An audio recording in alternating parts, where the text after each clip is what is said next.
విశ్వవిఖ్యాత నట సార్వభౌమ ఆంధ్రప్రదేశ్ మాజీ ముఖ్యమంత్రి తెలుగుదేశం పార్టీ వ్యవస్థాపకులు స్వర్గీయ నందమూరి తారక రామారావు 30వ వర్ధంతి సందర్భంగా పాలకొండ నియోజకవర్గ కేంద్రంలో నివాళులర్పించే కార్యక్రమాలు మిన్నంటాయి.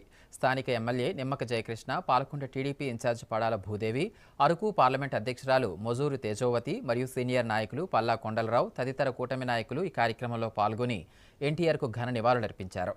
ముందుగా పాలకొండలోని శ్రీ కోటదుర్గమ్మ ఆలయంలో నాయకులు ప్రత్యేక పూజలు నిర్వహించారు. ఎన్టీఆర్ కలల కన్నా అభివృద్ధి చెందిన నవ్యాంధ్రప్రదేశ్ నిర్మాణం ముఖ్యమంత్రి చంద్రబాబు నాయుడు సారథ్యంలో దిగ్విజయంగా సాగాలని వారు అమ్మవారిని వేడుకున్నారు. అనంతరం పట్టణంలోని ఎన్టీఆర్ విగ్రహానికి పూలమాలలు వేసి అంజలి ఘటించారు. ఈ సందర్భంగా పాలకొండ ఇన్ఛార్జ్ పడాల భూదేవి మాట్లాడుతూ సమాజమే దేవాలయం, ప్రజలే దేవులు అనే నినాదంతో పేద ప్రజల అభ్యున్నతి కోసం ఎన్టీఆర్ నిరంతరం కృషి చేశారని కొనియాడారు. తెలుగువారి ఆత్మగౌరవాన్ని కాపాడేందుకు ఆయన స్థాపించిన తెలుగుదేశం పార్టీ అనేక సంక్షేమ పథకాలకు పునాది వేసిందని గుర్తు చేశారు. అరకు పార్లమెంట్ అధ్యక్షురాలు మొజూరు తేజోవతి మాట్లాడుతూ ఎన్టీఆర్ ఆశయాల సాధన కోసం కూటమిలోని ప్రతి కార్యకర్త అంకిత భావంతో పనిచేయాలని పిలుపునిచ్చారు. పాలకొండ ఎమ్మెల్యే నిమ్మక జయకృష్ణ మాట్లాడుతూ ఎన్టీఆర్ తెలుగు జాతి కీర్తిని ప్రపంచవ్యాప్తం చేసిన మహనీయుడని ప్రశంసించారు.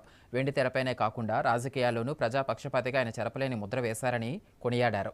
ఆయన కన్న కలను నిజం చేస్తూ ప్రజలకు సుపరిపాలన అందించడమే మనందరి బాధ్యతని హితవు పలికారు.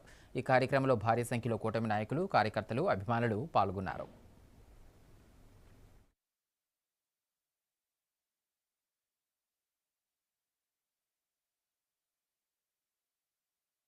అమరజీవిగా నిలిచారు అనుకున్నంటే ఆ స్ఫూర్తి మనందరిలో ఉండాలి.